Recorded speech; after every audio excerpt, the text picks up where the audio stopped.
Tax planning. That's an area of our financial life nobody likes, right? Nobody wants to talk about, nobody wants to address. Um, I 100% agree. None of us like to pay taxes. We all feel like we pay too much in taxes. I haven't talked to one person yet that doesn't think that, right? I think so. How do we look at this from a Christian perspective? Okay. Well, this is going to be a short video, but there's a couple things I'll point out. One, Jesus was tested with this once by the Pharisees trying to trap him. And is it lawful? Should we pay taxes to Caesar? And what did Jesus do? Is he asked him for a coin. He asked whose image was on the coin. It was Caesar. And he pretty much said, give to Caesar what's Caesar's and to God what's God's. There's also verses that talk about honoring the governing authorities in our lives and that's how they're paid is from taxes. So Jesus pretty much said, I mean, taxes have been around since the kings. You had to give taxes to the kings. Sometimes it was fair, sometimes it was unfair. But our job is probably to pay the taxes that are there.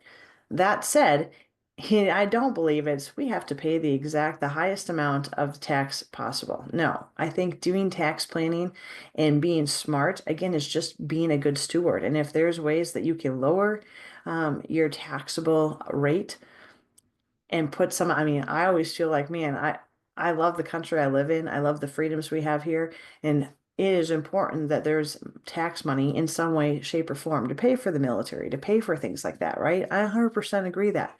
But I look at some of the other spending the government has done over time and thinking that is not where I would want to spend the money.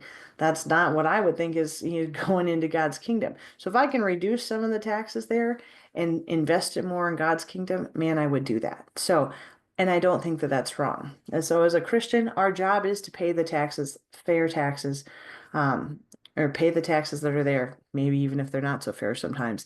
However, it doesn't mean that we can't be a good steward and lower our tax bill when possible so that we can use those money, that resources, and in the ways God's asked us to. So be smart with your tax planning. There's nothing wrong with that. It's part of being a good steward. On the flip side, it's okay that we're going to have to pay some taxes, knowing that even Jesus says it's okay to do that. So stay tuned. We're going to talk the last topic here on estate planning through a Christian's perspective.